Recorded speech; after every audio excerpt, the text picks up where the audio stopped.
Hello everyone. आज दोबारा हम सेम प्लेटफॉर्म हमारे बैंकिंग ड्रीम्स प्लेटफॉर्म पे दोबारा मिले हैं।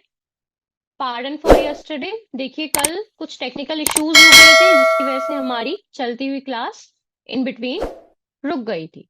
सो जितने क्वेश्चंस हमने कल कवर अप किए थे उन क्वेश्चंस को असाइड रखते हुए आज हम अपने फर्दर क्वेश्चंस के बारे में बात करेंगे। ठीक है?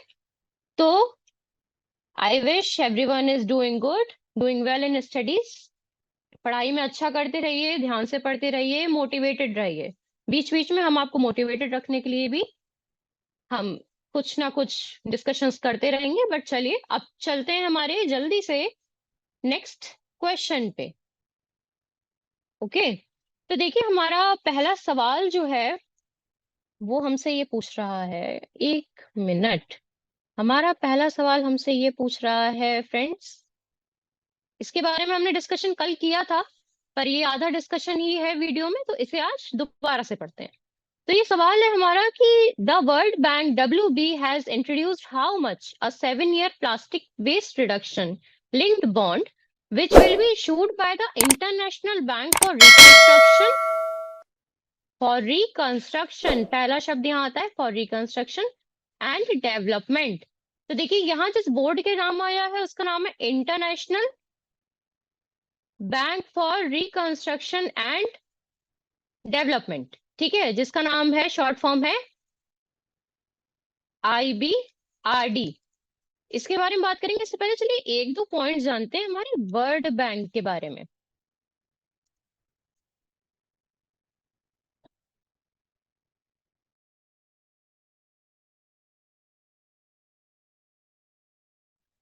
ठीक है, तो बात आती है हमारे, हमें पेन सिलेक्ट कर लेने दीजिए फ्रेंड्स। बात आती है हमारे वर्ल्ड बैंक की। तो देखिए पहला पॉइंट आता है जो बहुत इंपॉर्टेंट है कि इसका हेडक्वार्टर कहाँ पर है। इसका हेडक्वार्टर है वॉशिंगटन DC। ठीक है, इसका हेडक्वार्टर है वॉशिंगटन। ठीक है, दूसरा पॉइंट ये आज हो गया हमारा पहला पॉइंट। अब दूसरा पॉइंट हमारा क्या आता है कि जो हमारा वर्ल्ड बैंक है उसके CEO कौन है। हमारे वर्ल्ड बैंक के CEO कौन है? ठीक है, तो जो अजय बांगा है, हमारे जो अजय बांगा है, एक सेकंड, अजय बांगा। ठीक है, अजय बांगा जो हमारे हैं ये 14 नंबर के प्रेसिडेंट के रूप में, 14th प्रेसिडेंट के रूप में वर्ल्ड बैंक के इन्होंने अपना 5 साल का जो करियर या 5 साल का जो टर्म है वो स्टार्ट किया था June 2 2023 को। ठीक, चलिए ये तो बात हो गई हमारे वर्ल्ड बैंक के बारे में।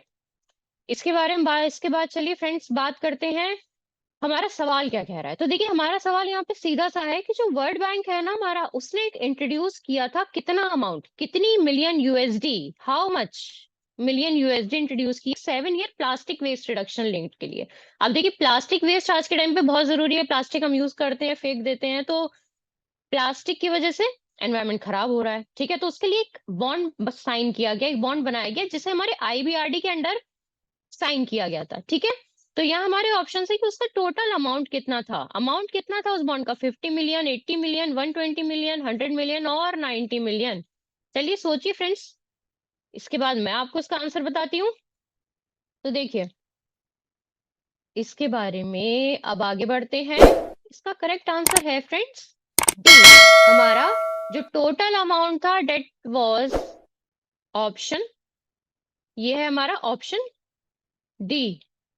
ठीक है, 100 मिलियन USD।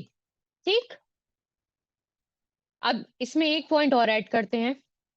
तो हमारा ये पॉइंट आता है कि, हमारा ये पॉइंट आता है कि जो बॉन्ड था ना, इसमें एक चीज बहुत पूछी जाती है कि जो बॉन्ड था वो कितने परसेंट प्रोटेक्टेड था। तो हमारा बॉन्ड 100%, ये जो बॉन्ड है ये 100% प्रिंसिपल प्रोटेक्टेड बॉन्ड है। ठीक है, 100% प्रिंसिपल प्रोटेक्टेड बॉन्ड है। अब प्रिंसिपल प्रोटेक्टेड बॉन्ड का मतलब यहाँ ये होता है कि इसमें किसी भी प्रकार का जो लॉस होगा उसमें जो प्रॉपरली रिटर्न्स हैं वो फेवरेबल अमाउंट प्रोवाइड करेंगे। ठीक, risk zero, having a risk zero. ठीक, चलिए अब बात आती है इसमें, एक एक बात और आती है, फिर हम अपने नेक्स्ट क्वेश्चन पे बढ़ जाएंगे कि जो ये बॉन्ड था ये हमारा लग्जमबर्ग स्टॉक एक्सचेंज, लग्जमबर्ग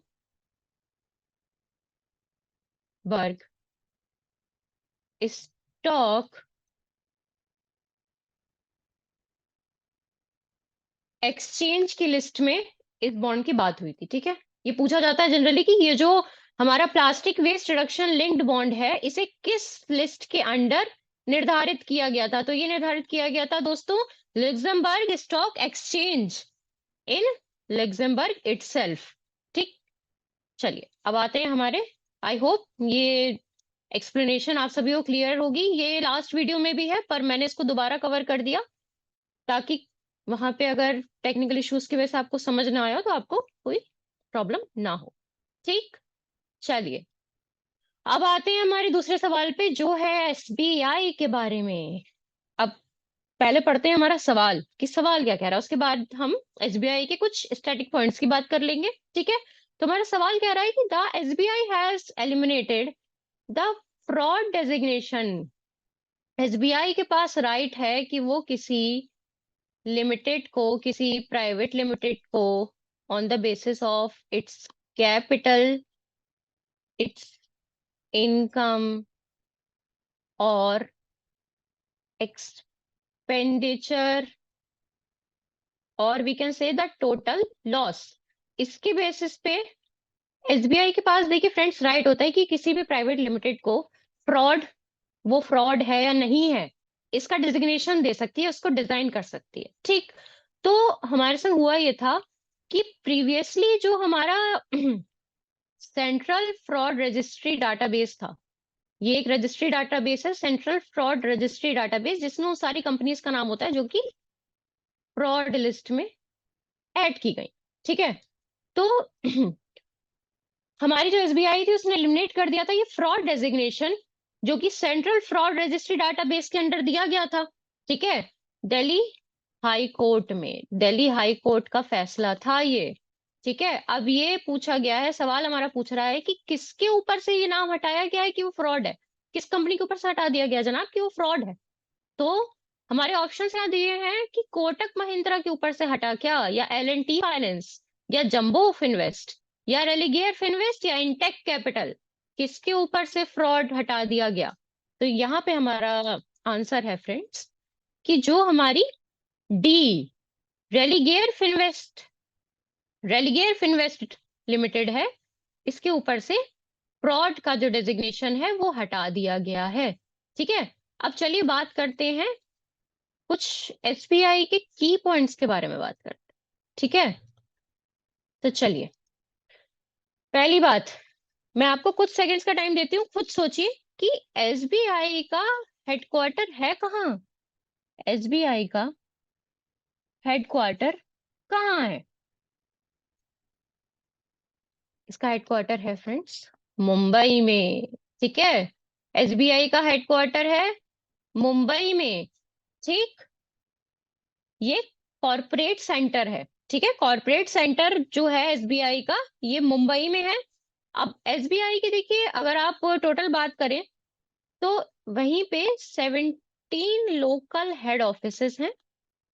ठीक, 17 local head offices along with 101 zonal office.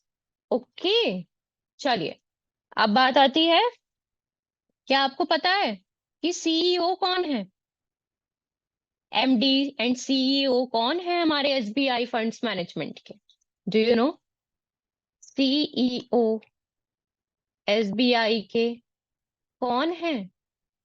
तो उनका नाम है दिनेश के खरा, दिनेश के खरा। ठीक है, चलिए ये तो बात हुई हमारी एसबीआई के बारे में। अब क्या किसी को पता है कि भाई पहली बार एस्टेब्लिश कब किया गया था, बनाया कब गया था, एस्टेब्लिशमेंट कब हुआ था एसबीआई का? Do you know? सोचिए सोचिए, कब हुआ था एसबीआई को एस्टेब्लिश कब किया गया था? स्टेट बैंक ऑफ इंडिया का एस्टेब्लिशमेंट किस ईयर में हुआ था? तो फ्रेंड्स ये हुआ था 1 जुलाई, 1 जुलाई 1955। ठीक है, अब ये तो बात हो गई हमारी कुछ की पॉइंट्स एसबीआई के। चलिए अब आते हैं दोबारा से अपने सवाल पे, जो कि ये कह रहा है, हमसे ये पूछ रहा है कि रेलीगेयर के ऊपर से साहब क्यों हटा दिया गया? कुछ तो वाजिब वजह होगी, कुछ तो रीजंस होंगे। ठीक, तो इसमें जो एक छोटा सा पॉइंट आता है कि जो हमारी सेंट्रल फ्रॉड रजिस्ट्री थी ना, ये आरबीआई ने बनाई थी, 2016 में बनाया गया था इसे। ठीक, ये जो हमारी यहाँ दिया हुआ है, देखिए सेंट्रल फ्रॉड रजिस्ट्री जो है, इसे आरबीआई ने बनाया था सन 2016 में। पहली बात तो ये आ गई, चलिए हमने आपको ये बता दिया।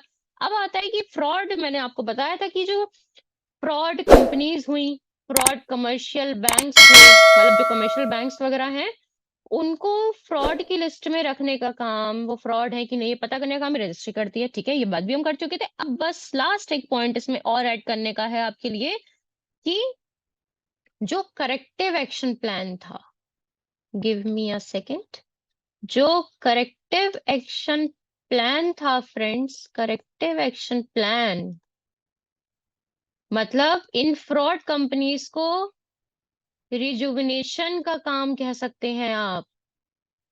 ये एक बैंकिंग टर्म नहीं है रिजुविनेशन, पर यहाँ यूज की जा सकती है। उसे दोबारा फ्रॉड की लिस्ट से और से हटाने के लिए ये जो काम था, ये स्टार्ट हुआ था जनवरी 2018 से, और अब जाकर ये फ्रॉड की लिस्ट से फाइनली बाहर है। कौन? हमारी रेलिगेयर फिनवेस्ट लिमिटेड। ठीक है, ये सवाल हमारा यहीं तक था। आई होप सबको सही से समझ आया होगा।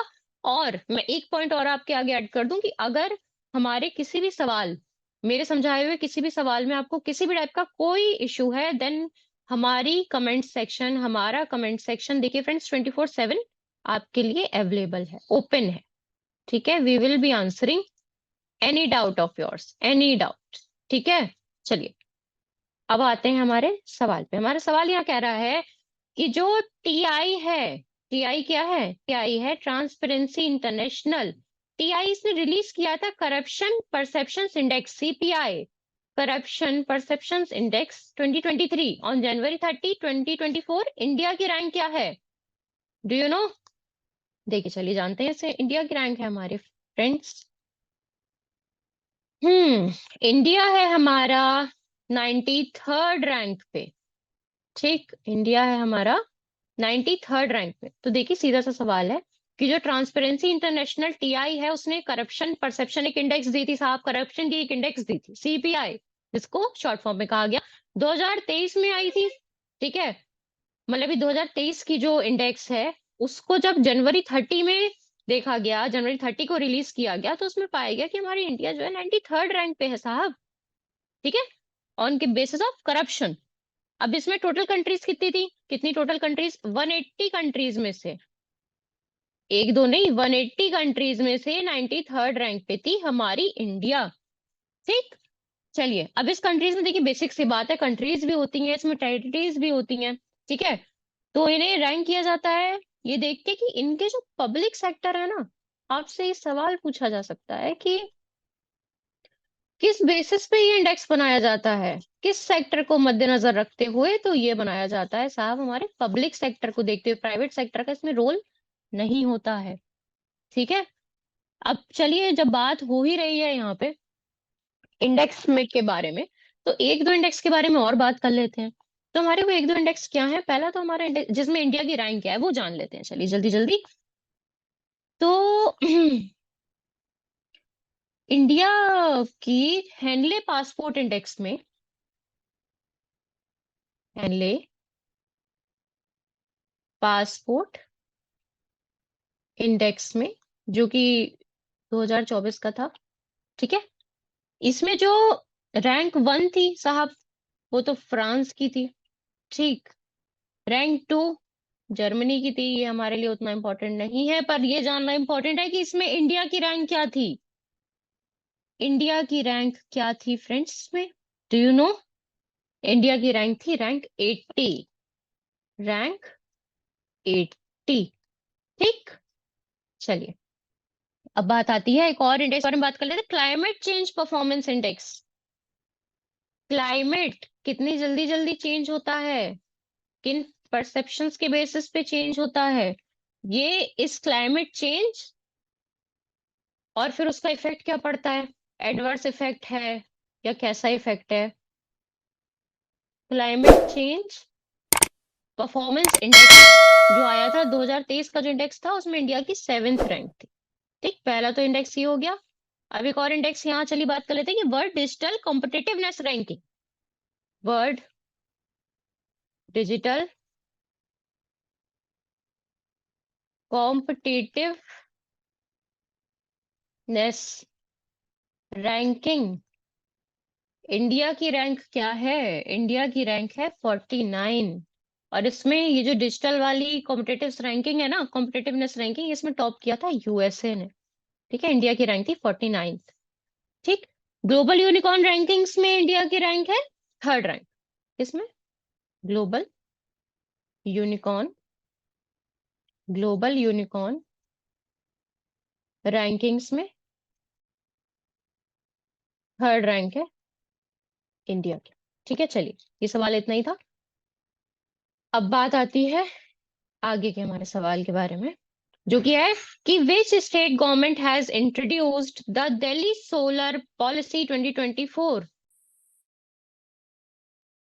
Aimed at promoting solar power adoption among residents. ठीक है, तो हमारा सवाल ये कह रहा है, हमारा सवाल ये कह रहा है कि कौन सी स्टेट गवर्नमेंट है जिसने इंट्रोड्यूस किया है। अब देखिए, कुछ सवाल ऐसे होते हैं ना, इस तरीके से बना दिए जाते हैं कि उसमें जवाब उसी में दिया होता है, उसी सवाल में। ठीक है, तो इसमें ये दिया हुआ है कि which state government has introduced the Delhi solar policy 2024। कौन सी स्टेट गवर्नमेंट थी जनाब जिसने इंट्रोड्यूस की दिल्ली सोलर पॉलिसी 2024, जिसका एम क्या था कि सोलर पावर, मतलब सोलर पैनल जो है, सोलर पावर को बढ़ाया जाए, इसके प्रोडक्शन को बढ़ाया जाए। कैसे बढ़ाया जाएगा? जो रेसिडेंट्स हैं, जो वहां के निवासी हैं, वो अपने घरों पे सोलर पैनल्स लगाएं, ज्यादा से ज्यादा सोलर पैनल से ही उनके घर की भी बिजली जनरेट की जाए। ठीक है, तो ये एक तरीका है जिससे सोलर पावर के एडॉप्शन को बढ़ाया जा सकता है। चलिए, अब बात आती है कि सीधी सी बात है, कौन सी स्टेट गवर्नमेंट होगी जो कि दिल्ली की पॉलिसी बनाएगी? जनाब, ना वो यूपी होगी, ना गोवा होगी, ना गुजरात होगी, ना एचपी होगी, दिल्ली ही होगी। ठीक है, तो आ जाइए। हाँ, करेक्ट ऑप्शन यहाँ हमारा है दिल्ली। चलिए, इसके कुछ की पॉइंट्स जान लेते हैं जल्दी से। तो पहला हमारा इसमें बात आ जाती है कि देखिए, अगर मैं आपको ब्रीफ में बता दूं तो मैंने भी बताया था कि सोलर, ये पॉलिसी किस चीज से मद्देनजर है कि जो सोलर पैनल्स लगा दिए जाएंगे रूफटॉप्स पे। ठीक है, जिससे कि इलेक्ट्रिसिटी जनरेट हो। अब अगर जितनी इलेक्ट्रिसिटी जनरेट हो रही है वो घर में इस्तेमाल हो जा रही है, घर में इस्तेमाल कर लीजिए, जो एक्सेस जनरेट हो जा रही है तो वो वापस सेल की जाती है। ठीक, ये पॉइंट यहीं पे खत्म होता है कि उसका यूज क्या होता है। अब यहाँ जो इम्पोर्टेंट पॉइंट है वो है कि जो न्यू पॉलिसी है ना हमारी, ये टारगेट करती है कि 4500 मेगावाट की, मतलब जो कि सोलर पैनल लगाए गए हैं ना, सोलर पावर जो है वो 4500 मेगावाट तक की जनरेट हो दिल्ली में। ठीक है, 2027 तक, साल 2027 तक दिल्ली हमारा इतना कैपेबल हो जाए सोलर सिस्टम की जो पॉलिसी है इसके अंडर, की 4500 मेगावाट्स की बिजली तक यहाँ पे बनाई जा सके। अब देखिए कितना बड़ा बदलाव है कि सन 2016 में ये जो पॉलिसी, जब हमारी सन 2016 में ये जो पॉलिसी थी, सन 2016 में गोल था कि सन 2016 तक 1500 मेगावाट्स की बिजली बने। आज वो कितना बदलाव आ चुका है, कितना बढ़ चुका है, 4500 मेगावाट्स की एक्सपेक्टेशन रखी गई है। ठीक है, तो चलिए आगे बढ़ते हैं। और बहुत बेसिक से इसमें चीज ये भी है कि सोलर पावर बढ़ेगी जिससे एयर पोल्यूशन कम होगा। ठीक है, सस्टेनेबल एनर्जी की प्रैक्टिसेस बढ़ेंगी, ये इसका मेन कॉन्सेप्ट है। ये पॉलिसी भी इसलिए बनाई गई थी और इस पॉलिसी के अंडर जो 2024 में प्रमोशन अब स्टार्ट किया गया है वो भी इसलिए किया जा रहा है। ठीक है, इस क्वेश्चन में इतना ज्यादा अब कुछ नहीं बचा, आते हैं अपने नेक्स्ट सवाल। Who has been reappointed as chairman of ACC for the third consecutive term? भाई कौन है, इनमें से कौन है? पंकज खिमजी जी हैं, जय शाह है, शमी सिल्वा है, नजमुल हसन है, रवि सहगल है, कौन है? सवाल पहले चलिए जान लेते हैं। सवाल हमारा सीधा सा है कि जो एसीसी है, एसीसी कौन सा है? एसीसी सीमेंट वाले की तो बात नहीं हो रही है यहाँ पे, या ये एशियन क्रिकेट है? देखिए एसीसी है हमारा, अपार्ट फ्रॉम जोक्स, एसीसी है हमारा एशियन क्रिकेट काउंसिल। ठीक है, तो जो हमारा एसीसी क्रिकेट, एसीसी है, that is Asian cricket council. जो काउंसिल है ना हमारी, इसमें कोई एक इनमें से इंसान है जिन्हें लगातार तीसरी बार इसके चेयरमैन की तरह इनको, इसके चेयरमैन इलेक्ट किया गया है, इसके चेयरमैन रीअपॉइंट किया गया है। ठीक है, तो यहाँ जो करेक्ट ऑप्शन है, करेक्ट ऑप्शन है हमारे, करेक्ट ऑप्शन कौन है हमारे? करेक्ट ऑप्शन है यहाँ हमारे जय शाह। ठीक है, तो जो हमारे जय शाह जी हैं, उन्हें लगातार तीसरी बार एसीसी के चेयरमैन के रूप में अपॉइंट किया गया। ठीक है, तो चलिए अब बात इसमें एक आ जाती है कि इन्होंने सबसे पहले, देखिए सीधी सी बात है कि सबसे पहले इन्हें सन 2021 में अपॉइंट किया गया था और तब से ये चलते आ रहे हैं। ठीक है, इसी पोस्ट पे ये लगातार अपना ड्यूटी सर्व करते आ रहे हैं। ठीक है, इन्होंने नजमुल हसन को हटाया था, ये किसे रिप्लेस करके बने हैं? नजमुल हसन। ठीक, नजमुल हसन रिप्लेस करके बने हैं। ठीक है, for the first time in January 2021, जनवरी 2021 में नजमुल हसन जी को रिप्लेस करके इन्हें बनाया गया। ठीक है, इनका टेन्योर जो है 2024 जनवरी तक बढ़ा दिया गया है। ठीक, और इनकी उम्र है मात्र 32 ईयर। सोचिए इतनी कम उम्र में भी ये इतने समय से एसीसी के सीईओ के रूप में सर्व कर रहे हैं। ठीक, चलिए आते हैं नेक्स्ट सवाल पे। Where was the international conference of World Wetlands Day 24 held recently? अब मुझे पहले आप जरा ये बता दीजिए जल्दी जल्दी कि क्या आपको पता है वेटलैंड होते क्या है? डू यू नो वेटलैंड होते क्या है? सोचिएगा सोचिएगा और हमें कमेंट करिएगा कि वेटलैंड होते क्या है। हम भी बताएंगे, कुछ एडिशनल आपको लगे तो आप भी बताइएगा। ठीक है, तो चलिए देखिए हमारा सवाल क्या कह रहा है हमसे। सवाल कह रहा है कि जो इंटरनेशनल कॉन्फ्रेंस है ना वर्ल्ड वेटलैंड्स डे की 2024 की, वो रिसेंटली कहाँ पे हुई थी जनाब? तो वो हुई थी कोलकाता में, या कुछ में, या जयपुर में, या इंदौर में, या दिल्ली में, हुई कहाँ थी? इनमें से कौन सा ऑप्शन करेक्ट है? Do you know? क्या आप जानते हैं? इफ नो तो चलिए हम बताते हैं। जो हमारी ये इंटरनेशनल कॉन्फ्रेंस हुई थी WWD की, ये हुई थी हमारी इंदौर में। ठीक है, करेक्ट ऑप्शन हमारी इंदौर है। हमें पेन लेने दीजिए जनाब, टिक कैसे करेंगे? इंदौर। ठीक है, 2024 की हुई थी इंदौर में। और इसके चलिए कुछ इंपॉर्टेंट पॉइंट्स के बारे में जल्दी से बात कर लेते हैं, फिर आएंगे हमारे नेक्स्ट सवाल। तो पूरे हाँ, इसमें एक पॉइंट याद है कि जो हमारा वर्ल्ड वेटलैंड डे है वो साहब मनाया कब जाता है? तो वो वर्ल्ड वाइड बेसिस पे ना, वर्ल्ड वेटलैंड डे ऑलरेडी उसका नाम है, 2 फरवरी को मनाया जाता है। ठीक है, बात इतनी सबको समझ में आ गई कि 2 फरवरी को मनाया जाता है। ठीक है, सबसे पहले इसे जो रामसर साइट थी ना साहब, ईरान की, ठीक है, सबसे पहले इसे वहां पे मनाया गया था, वहां इसे सेलिब्रेट किया गया था, वहां से जनरेट हुआ था, कह सकते हैं 1971। ठीक है, in the year of 1971 2 February. India में, ये जो इंडिया में इसे जब मतलब इंक्लूड किया गया तो 1 फरवरी 1982 को किया गया। फिर ऑफ कोर्स 2 फरवरी 1982 से इसे मनाया जाने लगा। ठीक है, सेलिब्रेट किया जाने लगा। ठीक, अब जो थीम था, एक पॉइंट इसमें और इम्पोर्टेंट आता है कि इस बार थीम क्या था वर्ल्ड वेटलैंड्स डे का? तो थीम था साहब कि वेटलैंड्स, वेटलैंड्स एंड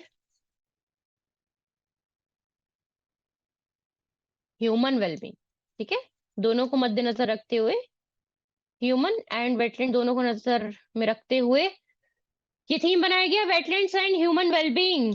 अब हमारे पास देखिए, मैं आपको बिना इसको ज्यादा डीप में लिखे ऐसे ही समझा देती हूँ जिससे ना पता हो कि वेटलैंड्स होते क्या हैं। तो देखिए वेटलैंड्स जो है ना, वेटलैंड्स हमारे, चाहे आप कह सकते हैं कि फ्रेश वाटर भी वेटलैंड है, ठीक है, मरीन भी वेटलैंड है, कोस्टल भी वेटलैंड है। इसमें मार्शेस हुए या ग्रासलैंड्स हुए, ठीक है, मैंग्रोव्स हुए हमारे, ठीक है, क्या हमारे जो मैंग्रोव्स हैं, ये सब कुछ आता है हमारे वेटलैंड के अंदर, ठीक है।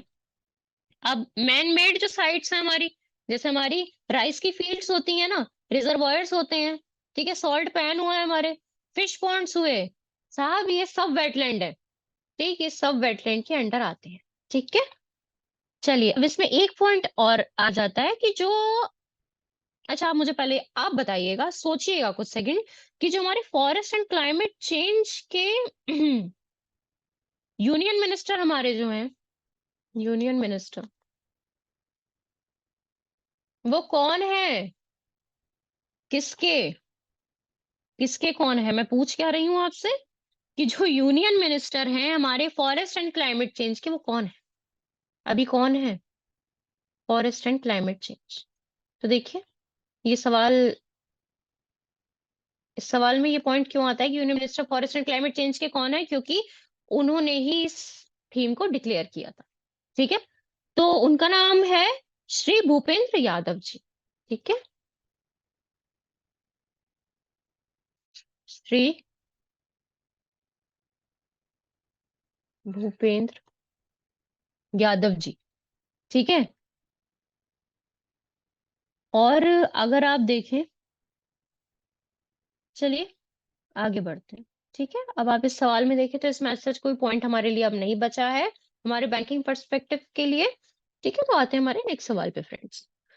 अगला सवाल क्या कह रहा है, who has recently announced the launch of digital detox, साहब बहुत ही जरूरी important question, one of the most important questions it is, किसने अनाउंस किया है कि डिजिटल डिटॉक्स इनिशिएटिव को फॉर गेमिंग एनवायरनमेंट। देखिए सवाल हमारा क्या कह रहा है, पहले समझते हैं कि किसने रिसेंटली अनाउंस किया है, लॉन्च किया जाए, कि ये लॉन्च किया जाएगा जो डिजिटल डिटॉक्स इनिशिएटिव है ना हमारा, वो लॉन्च किया जाएगा, किसे मद्देनजर रखते हुए, हमारा जो गेमिंग एनवायरनमेंट है, ठीक, ठीक है। तो पहले हम पॉइंट्स देख लेते हैं, असम, कर्नाटका, उड़ीसा, महाराष्ट्र, हरियाणा, किसने किया है, ठीक है। तो हमारा यहाँ आंसर है कर्नाटका, ठीक। तो कर्नाटका ने अनाउंस किया है कि वहां पे डिजिटल डिटॉक्स इनिशिएटिव शुरू किया जाएगा गेमिंग एनवायरनमेंट को पॉजिटिव रखने के लिए, ठीक है। तो इसमें वर्क किसने किया, ये जो डिसीजन था, कर्नाटका की जो गवर्नमेंट है, इसने डिसीजन लिया एआईजीडीएफ के कोलैबोरेशन में, एआईजीडीएफ के संग कोलैबोरेशन में। अभी एआईजीडीएफ क्या है, एआईजीडीएफ है all India game developers forum, all India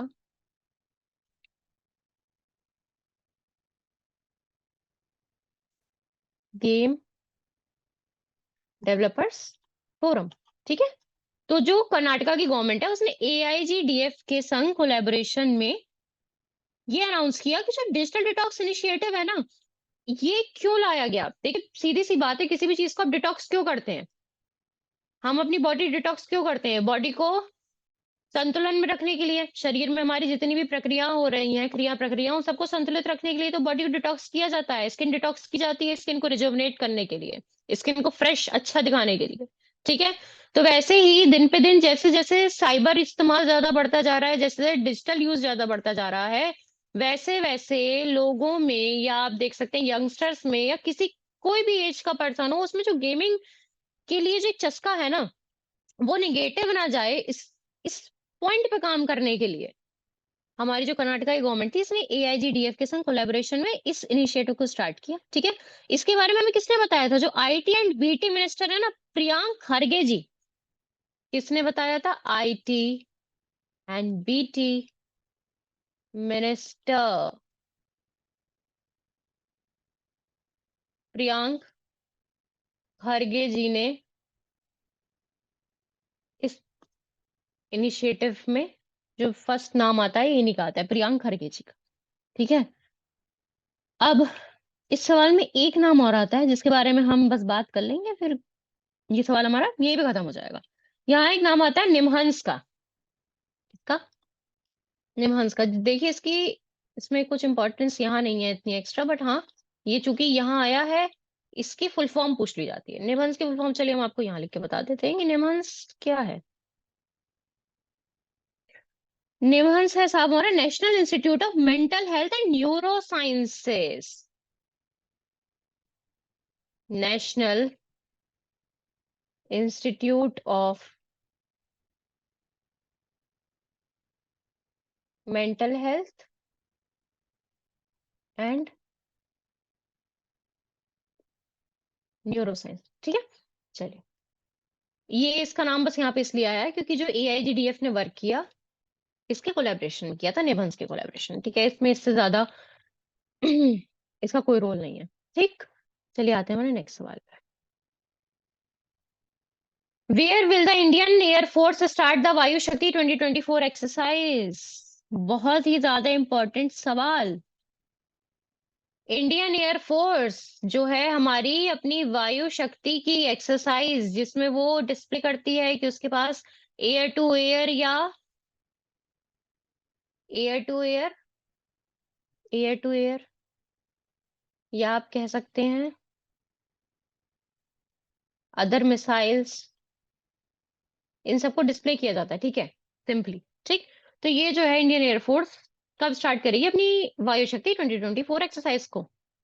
कहाँ स्टार्ट करेगी, कब और कहाँ, ठीक है, कब हम बताएंगे, कहाँ इसमें पूछा गया है। राजस्थान, गुजरात, गोवा, केरला, उड़ीसा, क्या है? इंपॉर्टेंट सवाल है ये, फिर मैं बार बार कह रही हूँ, ठीक है। तो चलिए देखते हैं इसका करेक्ट ऑप्शन। ये होगा साहब राजस्थान में, ठीक। राजस्थान में स्टार्ट की जाएगी हमारी वायु शक्ति 2024 एक्सरसाइज, ठीक है। अब ये राजस्थान में पर्टिकुलरली किस एरिया में स्टार्ट होगी? Pokhran Jaisalmer, very important and famous area, Pokhran Jaisalmer में, ठीक है, राजस्थान में है, जो कि 17 फरवरी से, ठीक, 17 फरवरी 2024 से ये प्रैक्टिस स्टार्ट की जाएगी, ठीक। अब इसमें कुछ इंपॉर्टेंट की पॉइंट्स बनते हैं, देखिए इस प्रैक्टिस में, कि जो, देखिए जैसे मैंने आपको बताया था कि जिसको ना पता हो कि वायु शक्ति 2024 में होता क्या है, देखिए इसमें ना सिंपली जो कैपेबिलिटीज हैं हमारे डिफरेंट मिसाइल्स की, एयरक्राफ्ट्स वगैरह की, वो डिस्प्ले करती है हमारी एयरफोर्स, ठीक है। और इसे ऐसा क्यों किया जाता था? ऐसा इसलिए किया जाता है, मतलब बस डिस्प्लेइंग का काम होता है। दूसरा, in order to make people aware of the power and practices of different missiles, that's it, ठीक है। अब कंट्री में कुछ बन रहा है, उसके बारे में लोगों को पता ही नहीं होगा तो फायदा क्या है? हर चीज से सरहद पे इस्तेमाल नहीं आ रही है ना, ठीक है। तो चलिए, वायु शक्ति एक्सरसाइज जो हमारे 1954 से चल रही है। कब से चल रही है साहब? 1954 चल रही है, आज की नहीं है, ठीक। उसके बाद ये जो है, एक इसमें नाम और मुझे आप बता दीजिए कि जो हमारे एयर मार्शल है ना, AP सिंह जी, आपने इनके बारे में सुना होगा। AP सिंह जी जो है, जो हमारे एयर मार्शल हैं, उन्होंने उसके बारे में बताया था कि देखिए इसमें तकरीबन more than 100 aircraft and helicopters display किए जाएंगे, more than 100 aircraft and helicopters, ठीक है, इसमें वायु शक्ति एक्सरसाइज में डिस्प्ले किए जाएंगे, ठीक। अब देखिए दो टाइप की, मैंने जैसे भी नाम लिया था कि दो टाइप की मिसाइल्स होती हैं, एक तो होती है एयर टू एयर, ठीक है, और सरफेस टू एयर मिसाइल्स होती हैं। तो चाहे हमारी रेफेल्स MICA हो, इसमें अलग अलग मिसाइल्स होंगी जिनके एग्जाम्पल मैं आपको बता देती हूँ, जैसे रेफेल्स MICA हुई, ठीक है, ये हमारी एयर टू एयर होती है, एयर टू एयर मिसाइल है, ठीक है। या फिर हमारी R-73 मिसाइल हुई, LCA तेजस हुई, ठीक। तो इस टाइप की बड़ी बड़ी मिसाइल्स डिस्प्ले की जाएंगी। अदर्स भी हैं, ठीक, अदर्स भी हैं, जैसे कि नाम MKI हो गई, या फिर अदर हेलीकॉप्टर्स हो गए, जैसे MI-17 हुआ, अदर हेलीकॉप्टर्स हुए, MI-17 हुआ, Apache, not bike, Apache helicopter है, ये भी हेलीकॉप्टर है जनाब, ठीक है। चलिए, अब इसमें एक पॉइंट और आता है, ये इतना सवाल हमारा क्लियर हो गया कि कब हुआ, कब होगा, कहाँ पे होगा, और क्या किया जाएगा, ठीक है, क्या रोल होता है, ठीक। अब एक चीज और मैं आपको यहाँ और ऐड कर देती हूँ, जो कि बात नेवी की हो रही है, इंडियन फोर्स की हो रही है, तो देखिए जो हमारा साल 2024 है ना जनाब, हमारा साल ये बहुत स्पेशल इसलिए भी है फ्रेंड्स क्योंकि इस साल को नेवी सिविलियन ईयर का नाम दिया गया है। नेवी सिविलियन ईयर कहा गया सन 2024 को। Year of the naval civilians है हमारा साल 2024। ठीक। क्योंकि इस साल में बहुत से ऐसे प्रोग्राम्स आएंगे जो कि वेलफेयर और जो कि हमारी नेवी के लिए वेलफेयर और उसके एफिशिएंसी वगैरह को बढ़ाने का काम करेंगे। ठीक है। चलिए अब आते हैं हमारे नेक्स्ट सवाल। हमारा नेक्स्ट सवाल है फ्रेंड्स कि recently which Indian has been selected as the torch bearer for the year 2024 Paris Olympics. बहुत बड़ी अचीवमेंट इंडिया के लिए।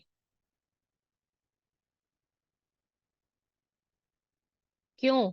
मैंने ऐसा क्यों कहा कि अचीवमेंट इंडिया के लिए? क्योंकि जिन्हें सिलेक्ट किया गया है ना, he is a very profound personality. ठीक है, तो चलिए देखते हैं ऑप्शंस हमें क्या दिए हुए हैं। ऑप्शंस हैं अभिनव बिंद्रा है, पीटी उषा जी हैं, रोहन बोपन्ना है, नीरज चोपड़ा है या फिर पीवी सिंधु है। क्या आपको पता है? इंपॉर्टेंट सवाल है ये। क्या आपको पता है? सोचिए, चलिए कुछ सेकंड सोचिए। आप सोचिए, फिर हम तो हैं ही यहाँ। सोच लिया आपने? चलिए देखते हैं कि आप सही हैं। यहाँ करेक्ट ऑप्शन है फ्रेंड्स अभिनव बिंद्रा जी। ठीक है। अब चलिए जानते हैं इसके कुछ स्टैटिक की पॉइंट। देखिए पहला पॉइंट तो ये आता है कि जो अभिनव बिंद्रा जी है ना, वो इंडिया के जो फर्स्ट इंडिविजुअल हैं जिन जो गोल्ड मेडलिस्ट हैं।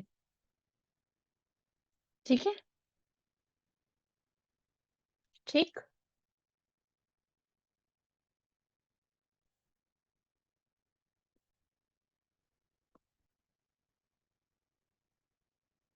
और अब हाँ देखिए ये सवाल आता है कि किस ओलंपिक के लिए, तो साहब हमने ऊपर देखा है 2024 के पेरिस ओलंपिक्स के लिए। ठीक है। अब ये होंगे फ्रेंच कैपिटल। कब से कब तक होंगे? जुलाई 26 टू अगस्त 11। क्या है टाइम पीरियड? जुलाई 26 से अगस्त 11 के बीच। ठीक है। ठीक है। चलिए अब एक बेसिक सी बात आ जाती है कि ये जो रिले होगी, मतलब ये जो रिले किया जाता है ना, इसमें कितने बियरर्स होंगे? 10,000 टॉर्च बियरर्स होंगे। ठीक है, टोटल 10,000 टॉर्च बियरर्स होंगे जिसमें से हमारे बिंद्रा जी एक होंगे। और अब जो मैंने भी बात कही थी ना आपसे कि पहले इंडिविजुअल थे गोल्ड मेडलिस्ट, तो ये होने की वजह, ये मेरा कहने की वजह ये थी क्योंकि जो बिंद्रा जी हैं उन्होंने गोल्ड मेडल जीता है मेंस 10 मीटर एयर राइफल में। मेंस 10 मीटर एयर राइफल में इन्होंने गोल्ड मेडल जीता है हमारे बिंद्रा जी ने। ठीक है। 2008 बीजिंग में। 2008 बीजिंग में जीता था इन्होंने। ठीक है। ठीक है, बीजिंग में जो ओलंपिक्स हुए 2008 में, उसमें इन्होंने जीता था। चलिए यहाँ पे बात यहीं पे खत्म हो जाती है। और ये देखिए जो बिंद्रा जी हैं ये करेंटली एक मेंबर है आईओसी के, इंटरनेशनल ओलंपिक कमेटी। ये फुल फॉर्म पूछ ली जाती है, आईओसी है क्या? आईओसी है क्या? इंटरनेशनल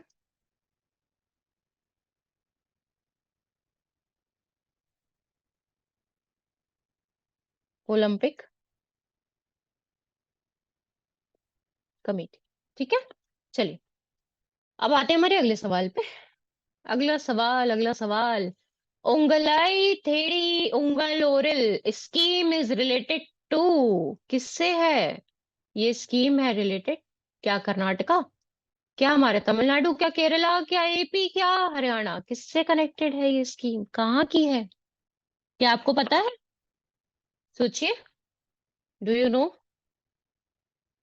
तो देखिए यहाँ जो करेक्ट ऑप्शन है, जल्दी से आगे बढ़ते हैं और जानते हैं इसका करेक्ट ऑप्शन क्या है, करेक्ट आंसर क्या है। तो देखिए हमारे यहाँ करेक्ट आंसर है तमिलनाडु। ठीक है फ्रेंड्स। तो जो हमारी ये स्कीम है ना, इसके बारे में मैं अभी आपको बताऊंगी। उगलाई थेड़ी उंगल ओरल, ये जो स्कीम है ना हमारी, ये तमिलनाडु में, तमिलनाडु से रिलेट करती है। अब चलिए जानते हैं इसके बारे में फर्दर कि जो हमारी देखिए तमिलनाडु की गवर्नमेंट है ना, उसने ये उंगलाई थेड़ी उंगला ओरल स्कीम बनाई गई थी। ठीक है। इसके बारे में किसने बताया था? वहां के जो चीफ मिनिस्टर है ना हमारे, एमके जी। ठीक है, एमके स्टालिन। ठीक, उन्होंने। ठीक है। अब जो है, देखिए इसके बारे में अगर मैं आपको शॉर्ट में बता दूं, तो इसमें ये था कि जो कलेक्टर या सीनियर डिस्ट्रिक्ट लेवल ऑफिसर्स है ना, उनको 24 घंटे किसी भी ताल्लुक में रहकर गुजारने पड़ेंगे। कब? फोर्थ वेडनेसडे में, on fourth Wednesday of every month. अब देखिए ऐसा क्यों कहा गया? ऐसा इसलिए कहा गया क्योंकि जो वेरियस प्रोजेक्ट्स चल रहे हैं ना, किसी भी ताल्लुक में जो अलग अलग प्रोजेक्ट चल रहे होते हैं, या फिर इंफ्रास्ट्रक्चर हो रही है साहब, कुछ बन रहा है, गवर्नमेंट कुछ बनवा रही है हमारी, ठीक है, या फिर कोई पब्लिक से ऐसी डील करनी है, पब्लिक से किसी मुद्दे पे बात करनी है, इन सब चीजों को करने के लिए कहा गया है कि साहब आप फोर्थ वेडनेसडे जो है ना हर महीने का, जो सीनियर ऑफिशियल्स हैं वो जाके किसी ना किसी ताल्लुक में रहेंगे 24/7, ताकि वहां के लोगों के बीच रह के वहां के लोगों की दिक्कतें जान सके और उनपे इम्प्लीमेंट कर सके। ठीक है। जो पहली विजिट, ये मतलब जो आप कह सकते हैं स्कीम को जब पहली बार इम्प्लीमेंट किया गया, तो जो पहली विजिट थी वो वेडनेसडे 31 को की गई। मतलब जो पहला वेडनेसडे था वो था वेडनेसडे 31 जनवरी 2024 को पहली जो ताल्लुक में रहा गया, मतलब पहली बार ऑफिशियल जाके ताल्लुक में रहे थे, तो वेडनेसडे 31 था जनवरी 2024 का। ठीक। अब जो है इसमें इसमें पॉइंट बस देखिए सीधा से ही आता है कि जो कलेक्टर हो गए, अदर ऑफिशियल, जैसे मैंने आपको भी बताया था, ठीक है, ये अदर जो पब्लिक प्रॉब्लम्स होती है, जैसे किसी भी ताल्लुक में देखिए बहुत सी प्रॉब्लम हो सकती है, चाहे वो लोगों के सोशल वेलफेयर रिलेटेड हो, या पब्लिक टॉयलेट हो गए साहब, बस स्टैंड हो गए साहब, ठीक है, इन सब चीजों पे काम करने के लिए किसी भी चीज का कोई हेडक्वार्टर हो, नहीं हो, है क्या है, आंगनबाड़ी हो गई, इन सब चीजों को ध्यान में रखने के लिए उनसे कहा गया कि साहब वहां जाइए, वहां रहिए, वहां के लोगों के बीच जाके उनकी प्रॉब्लम्स पे वर्क करिए। और ये एक बहुत अच्छा इनिशिएटिव है, अ वेरी ग्रेट इनिशिएटिव, जो कि लिया गया है हमारी तमिलनाडु की गवर्नमेंट के द्वारा, अंडर सीएम एम के स्टालिन जी। ठीक। चलिए, तो आज के जो हमारे सवाल थे वो हम यहीं पे फिनिश करते हैं। ठीक। हम फिर मिलेंगे आपसे फर्दर करंट अफेयर्स के लिए ऑन डेली बेसिस। मैंने कल भी ये बात कही थी, पर टेक्निकल इश्यूज की वजह से ये बात आप तक नहीं पहुंच पाई। तो कोई भी आपको प्रॉब्लम हो, किसी भी प्रकार की कोई क्वेरी हो, कोई इशू हो, तो हमारी बैंकिंग ड्रीम्स टीम पूरी स्पेशलाइज्ड टीम है, स्पेशली ओरिएंटेड टीम है, जो आपके लिए 24/7 अवेलेबल रहेगी हमारे यूट्यूब चैनल पे, हमारे इंस्टा चैनल पे।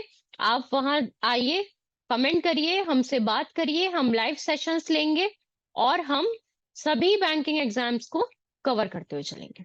ठीक है। So signing off, Pragya this side. उम्मीद करती हूँ कि आप अच्छे से पढ़ें, मोटिवेटेड रहें, और आपको मोटिवेटेड रखने के लिए हम कुछ बातें करते रहेंगे। अब ये हमारी फर्स्ट क्लास थी, हमने सिर्फ पढ़ाई की है, आगे क्लासेस में we will be having some quick discussions. ठीक है। चलिए, तो thank you everyone, signing of.